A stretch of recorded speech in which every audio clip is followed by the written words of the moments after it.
साठी नवीन बिल आणण्याच्या ज्याच्यामध्ये खूप पॉवर जे आहे तुम्ही डेलिगेट केले कोणत्या तिसऱ्याही एका इन्स्टिट्यूशनला जे कलेक्टरेट आहे. तुम्हाला हे खरी गोष्ट पण आहे की वक्फ बोर्डामध्ये खूप गैरप्रकार झालेला आहे आणि हे करणारे लोक कोण होते तर तेच वक्फ बोर्डाचे चेअरमॅन होते, तेच वक्फ बोर्डाचे मेंबर होते. आता तुम्ही मला सांगा की तुम्हाला सगळं माहीत असूनही तुम्ही त्यांच्यावर कारवाई का केली नाही? मग काय होतं की चेअरमॅन कोणती एक जमीन एका मोठ्या उद्योगपतीला देतं आणि मग मुख्यमंत्री त्यांना बोलवतो आणि हे 4 जमीन जे आहे ना ते माझ्या जवळचे लोकांना द्या करके. हे सगळं जे चाललेलं होतं ना याच्यामुळे यांच्यावर कारवाई झाली नाही. कारवाई नियम खूप स्ट्रिक्ट आहे वक्फ बोर्डाचा. त्या नियमाप्रमाणे आपण हे सगळं केलं असतं तर मला वाटत नाही की काही त्याच्यामध्ये नवीन बिल आणण्याची आवश्यकता होती.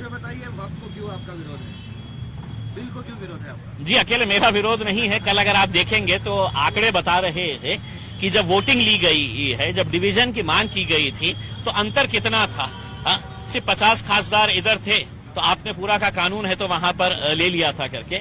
और ठीक है अब उनका साथ देने के लिए टीडीपी के हमारे चंद्रबाबू नायडू साहब है, जेडीयू के नीतीश कुमार साहब है, उन्होंने आज डर और खौफ में मोदी जी का साथ तो दे दिया लेकिन 4 महीने के बाद उनको इलेक्शन के अंदर जाना है. वहां पे वो क्या सूरत लेकर जाने वाले हैं ये भी है तो एक सवाल रहेगा. अजीत पवार भी नरेंद्र मोदी साहब के गोद में जाकर बैठ गए हैं. ये वही अजीत पवार है जो कहते हैं कि मुसलमानों को मैं कुछ होने नहीं दूंगा करके, मुसलमानों की रक्षा मैं करूंगा करके. तो अजीत पवार सड़क के ऊपर तुम कुछ और कहेंगे और वहां पर जाकर कुछ और बात करेंगे, किसके साथ हाथ में हाथ मिला देंगे करके. उसमें तो इनकी बोलनी और करनी के अंदर बहुत फर्क नजर आ रहा है. अब हो गया है, बिल पास हो गया है. एक लड़ाई रास्ते के ऊपर लड़ेंगे, दूसरी लड़ाई सुप्रीम कोर्ट के अंदर जाएंगे. लेकिन सुप्रीम कोर्ट से भी अब हमें बहुत ज्यादा उम्मीदें नहीं रही. अगर वहां पर अच्छे ईमानदार अगर जज बैठे हैं और वो सुन रहे हैं तो इंसाफ की उम्मीद है. अगर वो जज बैठा है जो रिटायरमेंट के बाद जिसे NHRC national human rights commission का चेयरमैन बनना है या उसे राज्यसभा की सीट चाहिए तो इंसाफ वहां पे भी नहीं मिलने वाला है. और अभी मोदी जी के कार्यकाल के अंदर ऐसे बहुत सारे सुप्रीम कोर्ट के जजेस हैं जो रिटायरमेंट होते ही मोदी जी के पास जाके बैठ जा रहे हैं, अच्छी अच्छी पोस्ट ले रहे हैं और अपना काम चला रहे हैं. बताइए बिल पास होने की वजह से मुस्लिमों पे क्या अन्याय हुआ? देखिए ये मुसलमानों की जमीनें थी, मुसलमानों की जायदादें थी. इसमें आज हमारे को जो खतरा हमारे ऊपर मंडला रहा है इसमें ऑलरेडी पेपर के ऊपर आपको हजारों एकड़ जमीन नजर आ रही है.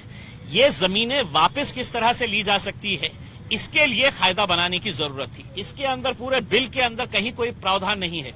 आपको ताज्जुब होगा अगर कोई मुतवल्ली पहले वक्फ की जमीन को बेचता है, वक्फ की जमीन को पहले बेचता है तो 2 साल की सजा और नॉन बेलेबल ऑफेंस था.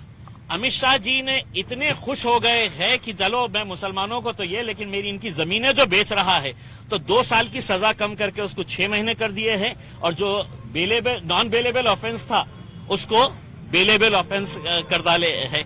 तो यानी कि आप इससे समझिए अगर आपको सही मानों में मुसलमानों की अगर मदद करना था तो आपने इस कानून को सख्त बनाना था. आपने पूरे मुतवल्लियों को, पूरे जितने भी बोर्ड के मेंबर धांधलियां किए हैं उनको कड़ी से कड़ी सजा कैसी मिल सकती है हम उसका सपोर्ट करे होते. लेकिन आपने उसको ना करते हुए उनको ये कहा है कि भैया अब तुम बेचो जो भी बेचने का है, 6 महीने रहेंगे ज्यादा से ज्यादा बाहर निकल जाने का. और करोड़ों रुपए की जमीन है. आप नासिक की जमीन ले लीजिएगा, आप औरंगाबाद की पूरी जालना रोड ले लीजिएगा, उसमें ये पूरा कैलाश पेट्रोल पंप ये वो जितना भी है ये किसकी जमीन के ऊपर है? नारेगांव के अंदर 80 एकड़ जमीन है, पूरी की पूरी जमीन है तो आपने विवादास्पद कर दी है. अब कलेक्टर साहब बैठेंगे और बोलेंगे कि नहीं ये सरकारी जमीन है करके. और कलेक्टर साहब कैसा बोलेंगे? या तो देवेंद्र फडणवीस फोन करेंगे हे जागा आपली आहे बोल आणि त्यांना लढू द्या सुप्रीम कोर्टामध्ये, हायकोर्टामध्ये. तुम्ही असं आता बोलताना असं म्हणाले की रस्त्यावरची तुम्ही लढाई लढणार आहात आणि न्यायिक लढाई लढणार आहात हा एक प्रश्न.